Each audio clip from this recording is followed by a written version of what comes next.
Good day. So now I will discuss to you the answers for our prelim exam. Let's start with problem number 1. On January 31, 2018, the general ledger accounts of the Anne Margaret Manufacturing Company are incomplete because the accountant had to undergo an emergency operation on ulcer.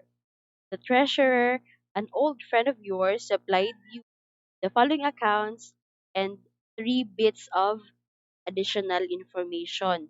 So, ang nandito sa ating problem, binigyan tayo ng mga T-accounts for materials, work in process, finished goods, cost of goods na walang laman, and the accrued payroll. So, kapag ganito, ini-expect or ina-assume natin na incomplete itong mga amounts or itong mga information na binigay sa atin. And we have also the additional information. So our first question for this problem, what is the January 31 balance of materials account? So kung babalikan natin yung ating problem, meron tayong T account for materials. Beginning balance of 30,000 and 70,000. That's from our purchase, no? So kung titingnan natin, meron tayong total debit balance for materials of 100,000.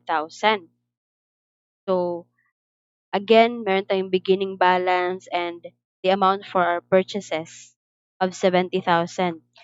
Ngayon, tingnan natin itong ating work in process na T account. Meron din tayo dito nakalagay the beginning of 2,000 and next is the direct materials requisition. Ibig sabihin itong 40,000 galing ito sa materials. So, dapat kung gagawa tayo ng T-account for materials, magiging ganito siya. Yung 40,000 na materials requisitioned, galing yan sa materials. So, kung gagawa tayo ng posting yan, dapat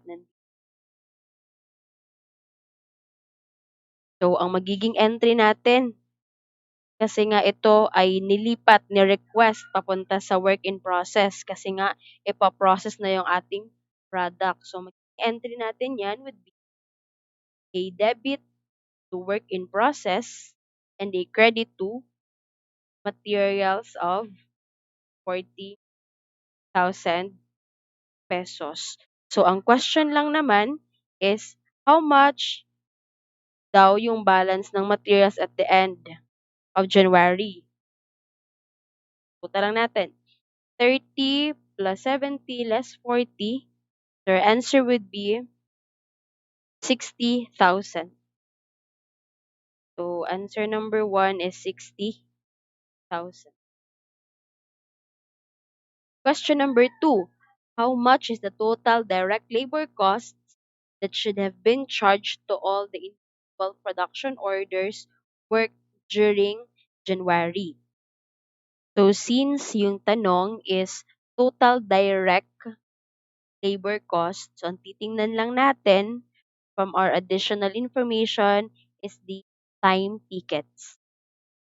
So, additional information, letter B, time tickets for the month totaled 11,000 direct labor hours. All factory workers receive 6 pesos per hour. So, 11,000 times 6 pesos, that is 66,000. So, yun yung answer natin for question number 2. Third question, ignoring payroll taxes, how much is the total factory labor costs for the month of January? So, yung ating total factory labor cost based doon sa ating question is dito. Letter B and letter C. Indirect costs are applied at a rate of 4 pesos per direct labor hour. So, the question sa atin, kung magkano daw ang total labor cost for the month. So, lahat na. Ang answer natin for this is 11,000 direct labor hours times 6 for direct and 4 pesos for indirect cost. So that is 110,000 pesos. Next question, how much is the factory overhead costs that should have been charged to production? So kapag sinabing should have been charged to production, meron kasi tayong dalawang klase ng factory overhead. Meron tayong tinatawag na control, yung factory overhead control, and factory overhead applied. So yung ating factory overhead control, ito yung actual expense, no? While in process or on process yung ating production or yung ating product. Pero yung sinasabing factory overhead applied, ito ay estimation lamang. So, kapag sumobra yung actual kaysa estimate, so dapat natin yun i-adjust. So, sabi dito, how much is the factory overhead cost that should have been charged to production? Kapag ganito yung question, ang kine-question dito, yung ina-ask dito is factory overhead control or yung actual na expense. Since factory overhead yung tanong, dun lang tayo sa mga indirect cost. Sabi dito sa letter A, applied factory overhead is credited for all indirect costs that are applied to production orders. So, yung magiging basis ng ating computation ay nasa letter C. Indirect costs are applied at a rate of 4 pesos per direct labor hour. So, ito yung computation natin. Direct labor hours of 11,000 times 4 pesos yung per hour ng ating indirect cost. So, that is 44,000 pesos. Next question, what is the January 31 balance of work in process account? So, yung work in process account natin, titingnan natin ulit yung ating T account. So, ito yung ating T account for work in process. Meron tayong beginning, meron tayong direct materials requisition, 40, and yung 80,000, ibig sabihin yan yung natapos, no, from the process. Ngayon, to fully complete this T account that we have, gagamitin na natin yung mga nakuha natin kanina. Again, para matapos yung product na pina-process, kailangan ng materials. Number 2, kailangan ng labor. And number 3, kailangan yung mga indirect cost or yung tinatawag na factory overhead. So, kanina, magkano yung labor natin? So, from our computation, meron tayong 66,000 worth of direct labor, and for our factory overhead, we have 44,000 pesos. So, our total work in process at the end of the month is 72,000 pesos. Ito yung mga nagamit natin. Ito yung natapos, 80,000 pesos. So, yung answer natin for this question is 72,000 pesos. Next question, magkano raw ang balance ng ating finished goods account? Again, balik tayo sa ating T account for finished goods. We have beginning of 20,000 and sa credit side of 60,000. Again, from our work in process, kanina meron tayong 80,000 sa credit side. Ibig sabihin, yun yung naging finished goods natin. So, ang entry natin para kanina, yung 80,000 is, so, ito yung magiging entry natin. Para doon kanina sa 80,000, we debit finished goods kasi nga natapos na. We credit work in process inventory in the amount of 80,000. Ngayon, ang mangyayari dito, i-debit natin siya. I-debit 80,000 para sa mga natapos. And then, itong 60,000, ibig sabihin nito, ito yung mga naibenta. Ang question natin is yung balanse ng ating finished goods. So our answer would be 40,000 pesos finished goods.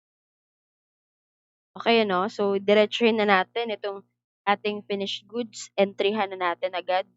So our entry for this 60,000 would be a debit cost of goods sold and a credit to finished goods of 60,000 pesos. Again, ito yung cost ha, hindi pa ito yung sales price.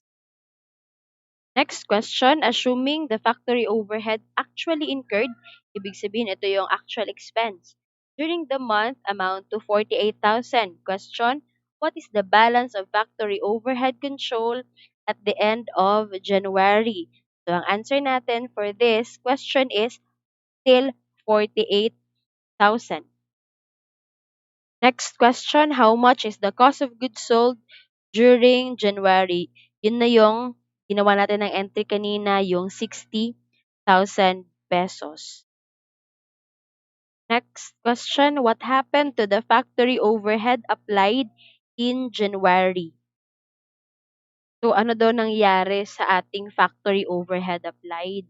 Kanina, nag-compute tayo ng ating factory overhead applied based on the additional information that indirect costs are applied at 4 pesos per direct labor hour. So that 11,000 times 4, yung ating factory overhead applied is 44,000. Ting given kanina from yung ating actual is yung ating na-i-apply lamang is 44. Ibig sabihin, lang yung na-apply natin. So, ibig sabihin natin tayo ng under-applied factory overhead of factory overhead of 4,000 pesos. So, dapat yung answer natin dito is under-applied by 4,000.